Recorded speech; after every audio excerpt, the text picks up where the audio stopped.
Okay, karibu mwanafamilia wa Geki Tech Brain.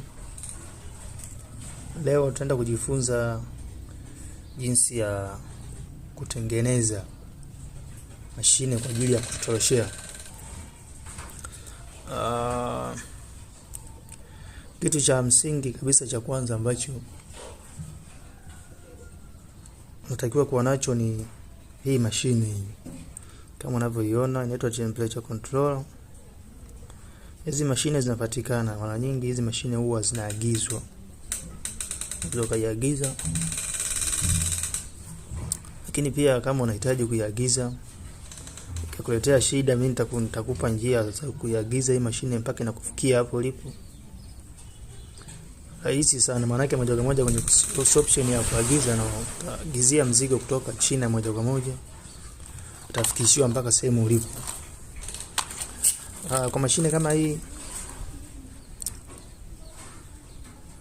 inakuwa kwenye mfumo wa IC. Mashine hii inakuwa mfumo wa IC, maana yake inatumia umeme. Kitu tutakachokifanya, vitu vya msingi kabisa kama unavyoona hapa. Hii nyaya nyekundu na nyeusi ndio inayopitisha moto kuleta moja kwa moja kwenye temperature controller yako. Kwa hiyo kazi kubwa ya temperature controller yenyewe ni ku balance joto linaloenda moja kwa moja kwenye mashine yako, kutotolesha. Maana yake hii mashine utakayotengeneza ni manual ambayo utatumia njia za kawaida tu sana. Maana yake unaweza kutumia boxi.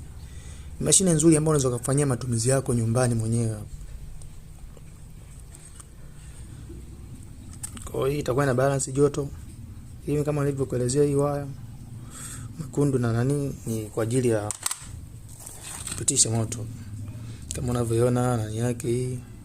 Lakini pia kuna mashine nyingine pia ambazo unaweza kutumia kwa DC. Maana yake DC ni utatumia kwa njia ya solar pia. Kwa mashine kama hii, kama unavyoiona ipo kwenye mfumo wa IC. Hii nyaya nyekundu kama nilivyoelezea, hii nyaya nyeusi hii unakaona kadogo. Haka ni sensor. Sensor ni haka kunakuwa imejumuisha na haka dude ambao katakuwa na sense. Katakuwa na sense joto linalotoka kwenye mashine yako. Maana yake ukishaweka mna ndani, kama unashaweka nitengenezea kwenye boxi, hiki ndio kitakuwa na sense aina ya joto. Lakini pia hii nyaya hizi nyekundu na ya blue na nyeusi na njano ni kwa ajili ya